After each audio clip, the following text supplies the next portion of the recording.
Coucou tout le monde, je vous retrouve aujourd'hui pour un In My Mailbox avec toutes les arrivées de cette semaine. Il y en a 4, c'est déjà pas mal je trouve, donc du coup je suis vraiment contente. Il y a aucune réception, si il y a une seule réception de service presse, donc c'est quand même bien. En fait j'ai eu des livres et je vais tout de suite vous les présenter et vous expliquer pourquoi je les ai reçus. Voilà, on commence tout de suite. Premier livre que j'ai à vous présenter, il s'agit de A Kiss in the Dark de Kat Clark, publié aux éditions Robert Laffont dans la collection R. A Kiss in the Dark, c'est waouh, en fait c'est ma lecture actuelle, donc vous pouvez voir le petit... Alors attendez, je vous le montre parce que c'est sur la page Je suis livrivore. Ben, elle avait fait un concours et je l'avais gagné, donc c'était vrai, il est vraiment trop beau. Vous pouvez le voir, j'en suis quand même presque à la fin. Ce livre est juste extraordinaire, enfin j'adore. Après, il y a moins ce petit côté, je sais pas.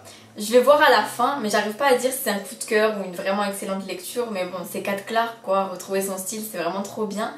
Et c'est une histoire vraiment spéciale parce que c'est un couple où tout semble parfait, mais il y en a un des deux qui cache un secret. D'ailleurs, je vais galérer à faire ma chronique parce que ce secret est au centre du livre, mais on nous le dévoile dès le début, donc je sais pas si je vais en parler ou pas. Mais en tout cas, ce secret est très lourd à porter et on sait déjà, quand on commence le livre, que ça va tout gâcher. Mais on se dit, est-ce que, voilà, il y a une possibilité que ça change? On sait pas, voilà, on attend, on se demande. Mais vraiment, j'ai adoré, enfin j'adore pour l'instant, oui, j'ai pas fini encore, il n'y a rien à dire, l'histoire elle est vraiment excellente et j'ai aucun défaut à lui donner, voilà. Et j'ai donc reçu ce livre le jour de ma fête, voilà, c'était mon petit cadeau de fête, j'ai trouvé une bonne excuse pour avoir un livre et j'étais super heureuse. Les deux livres qui vont suivre, en fait mes parents me les ont offerts pour mes bonnes notes de cette année parce que j'avais pas des très bonnes notes au premier trimestre et c'est remonté. Du coup, pour me féliciter de mon 3e bulletin, ils m'ont offert deux livres, dont un à moitié prix, donc elle m'aurait pas offert 2 livres sinon, donc je vais vous les présenter tout de suite. Il y a tout d'abord Eleanor and Park de Rainbow Rowell, publié aux éditions Pocket Jeunesse. Bon, ce livre, je pense que vous en avez déjà entendu parler, j'ai même pas besoin de vous le présenter parce que tout le monde en parle de partout. Ça a l'air tellement génial, c'est une histoire d'amour et on se dit que les premiers amours ne durent jamais toujours, mais eux, ils sont quand même prêts à...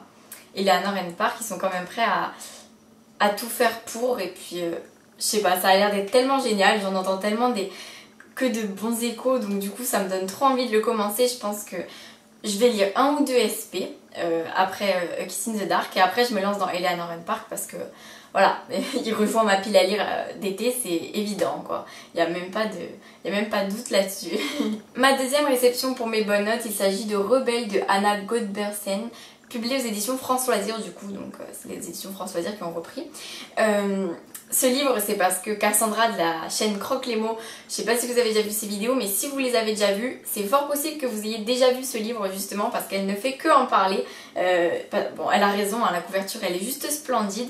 En fait, je passais à France Loisirs, ma mère devait acheter un livre et j'ai vu celui-ci et il était à 7 € au lieu de 15 €, 7,50 € au lieu de 15 €. Donc c'était moitié prix, c'était les soldes chez France Loisirs et j'étais trop heureuse. J'ai fait oh, c'est pas possible, Cassandra elle va me harceler, elle va me crier dessus si je l'achète pas et tout.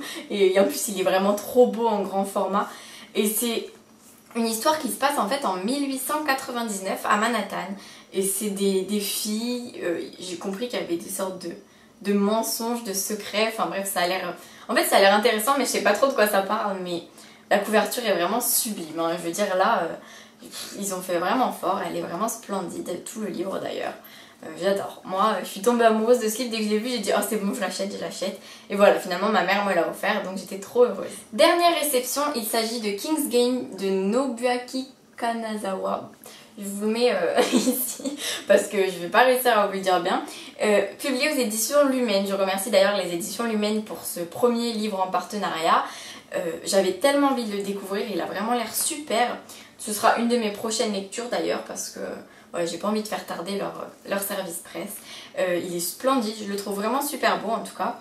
Et j'ai vraiment hâte de le découvrir, c'est assez énigmatique. Il y a une classe, 32 élèves, 24 heures pour obéir et s'ils le font pas, ils meurent. Voilà, je veux pas trop en savoir plus parce que j'ai pas envie de me spoiler un peu l'intrigue du livre, mais j'ai vraiment hâte de le découvrir, ça a l'air super, donc ma chronique arrivera très bientôt. Ce In My Mailbox se termine, je n'ai donc eu finalement que 4 livres à vous présenter par rapport aux semaines précédentes, mais ce sont 4 livres vraiment super beaux, vraiment. Alors là il n'y en a aucun qui sort du lot et ce sont 4 livres qui me donnent très envie aussi, donc aucun qui sort du lot de nouveau. Donc 4 livres dont vous aurez bientôt les chroniques. Je viens de remarquer que je vous les ai tous mis à l'envers. Alors je suis désolée, voilà, on voit mieux les titres comme ça. Je vous remercie d'avoir regardé la vidéo. Je vous dis à très bientôt, le bilan du mois va arriver demain ou le 1er, parce que comme j'ai mon bac le 2, soit je vous fais le bilan, je vous le publie le 3 juillet, soit j'arrive à le publier assez tôt, mais je ne veux rien avancer sans être sûre, donc on se retrouve très vite, mais je ne sais pas encore quand. Voilà, je vous souhaite du coup une très bonne journée, un très bon dimanche, et je vous dis à très bientôt, au revoir.